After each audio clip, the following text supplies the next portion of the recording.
السلام علیکم ویورز، آپ کے سامنے ایک تاریخی ویڈیو پیش کی جا رہی ہے۔ محققین کو جنوبی اسپین کے غار سے اس بات کے شواہد ملے ہیں کہ وہاں دفن قدیم انسانوں کے کنکال کی باقیات کو کھود کر ان میں ترمیم کی گئی اور یہاں تک کہ بعد کی نسلوں نے اسے اوزار کے طور پر بھی استعمال کیا۔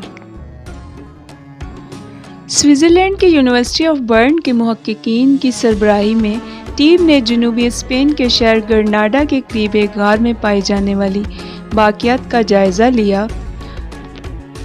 انہوں نے پایا کہ یہ باقیات کم از کم 12 مختلف لوگوں کی ہیں جنہیں 5000 قبل مسیح سے قبل مسیح کے درمیان دفنایا گیا تھا، اور یہ کہ ہڈیوں میں جان بوجھ کر تبدیلیاں کی گئی تھیں جو گودا نکالنے کی کوشش کے نتیجے میں ہوئی تھی۔ محققین کو انسانی پیروں کی ایک ہڈی بھی ملی جسے ایک آلے کے طور پہ استعمال کیا گیا تھا۔ ریسرچ میں بتایا گیا کہ ہڈی کو پہلے توڑا گیا تھا۔ یورٹ جنوبی اسپین میں واقع ایک غار سے سینڈلز دریافت ہوئی ہیں جن کو یورپ میں دریافت ہونے والے جوتوں میں سب سے پرانے جوتے قرار دیا جا رہا ہے۔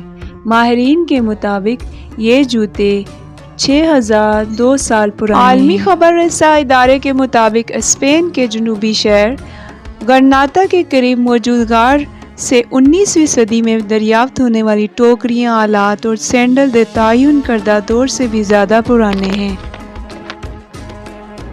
ان اشیاء میں ٹوکریاں اور مخصوص قسم کی گھاس سے بنائے گئے 22 سینڈل شامل ہیں۔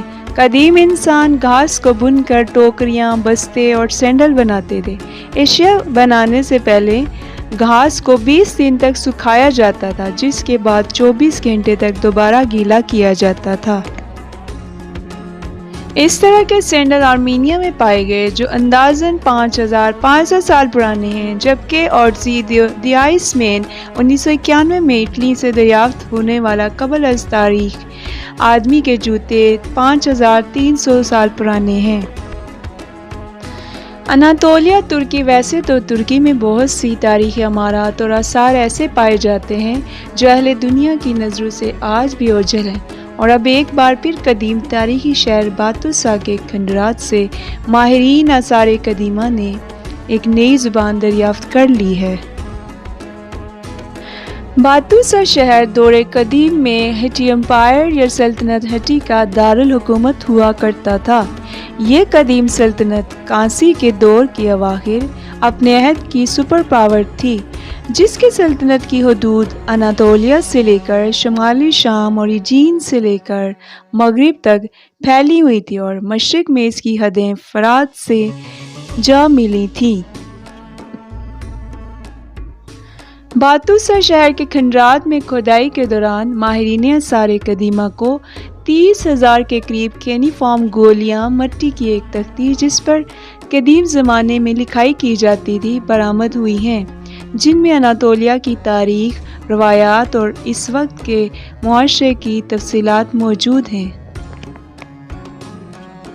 اگرچہ ماہرین کو اس بات کا کوئی اندازہ نہیں ہے کہ ان مخصوص کینیفارم گولیوں پر کیا لکھا گیا ہے، لیکن انہوں نے اس بات کی تصدیق کی ہے کہ یہ زبان اناطولیہ کے ہند یورپی خاندان میں بولی جانے والی زبان ہے۔ ہند یورپی زبانیں زبانوں کا ایک بڑا خاندان بناتی ہیں جس نے یورپ اور برصغیر پاک و ہند کے بہت سے جدید ممالک کو گھیرا ہوا ہے۔